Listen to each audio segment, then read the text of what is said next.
কোটা সংস্কার আন্দোলনে জড়িতদের দলে দলে নিয়ে আসা হচ্ছে আদালতে, যাদের মধ্যে শিক্ষার্থী সহ রয়েছে নানা পেশার মানুষ।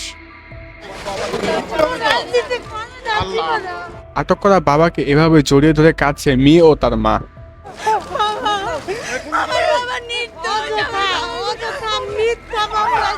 মেয়ের দাবি, তার বাবা ঘটনার সময় গ্রামে বাড়িতে ছিলেন, কিন্তু কোনো রাজনৈতিক সংশ্লিষ্টতা না থাকা সত্ত্বেও তাকে আটক করা হয়। লঞ্চ বন্ধ ছিল, আমরা দেশে আটকা পড়ছি, আসতে পারি নাই। বিএনপি কর্মী হিসেবে ছাত্রছাত্রীদের সাথে আন্দোলন করছে, এটা মিথ্যা।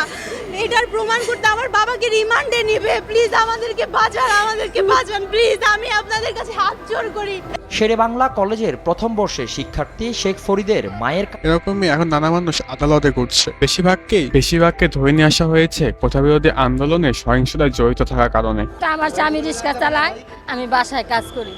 তৃতীয়ত আমার পোলাটারে কষ্ট করে শেরেবাংলা স্কুলে ভর্তি করাইছি। এখন কইছি বাবা একাতে তো চলে না, তুই একটু কর্ম কর। কুরিয়ান সার্ভিসে অফিস তো বন্ধ দেয় না। এখন স্যার ফোন দিছিল, ফোন দিতে বলছে যে তোমরা অফিস করো আর না করো ফিঙ্গার তো দিয়ে যাইতে হবে, আর হচ্ছে যেটুকু কাজ আছে কাজগুলো তো সম্পূর্ণ করে যেতে হবে। তো ওই দিনও ভাইয়া অফিসের উদ্দেশ্যে রওনা হয়েছে, ধরতে ভাইয়ার ফোন সার্চ করাতে কিছু পায় নাই। যে উপর থেকে যে ভিডিও করার মিছিল যে যাচ্ছে, মিছিলে 2টা ভিডিও পাইছে, পুলিশ আমাদের নিজেই বলছে এই কথা। তো ওইটার উপর ভিত্তি করে ভাইয়াকে ওইখানে রেখে দিছে।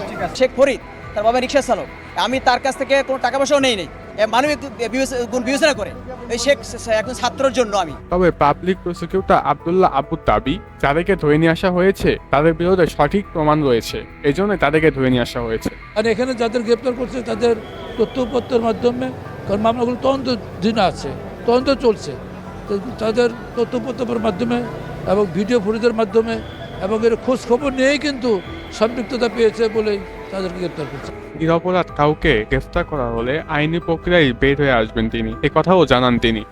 তো বন্ধুরা, আজকে আমাদের এই অর্ধ খবরের প্রতিবেদন আপনাদের কাছে কেমন লেগেছে তা অবশ্যই আমাদেরকে কমেন্টের মাধ্যমে জানাবেন। ভিডিওটিকে লাইক করে বন্ধুদের সাথে শেয়ার করবেন এবং সাবস্ক্রাইব করে পাশে থাকা বেল আইকনে চাপ দিন। সেই পর্যন্ত ভালো থাকুন, সুস্থ থাকুন। ভিডিওটিকে দেখার জন্য ধন্যবাদ।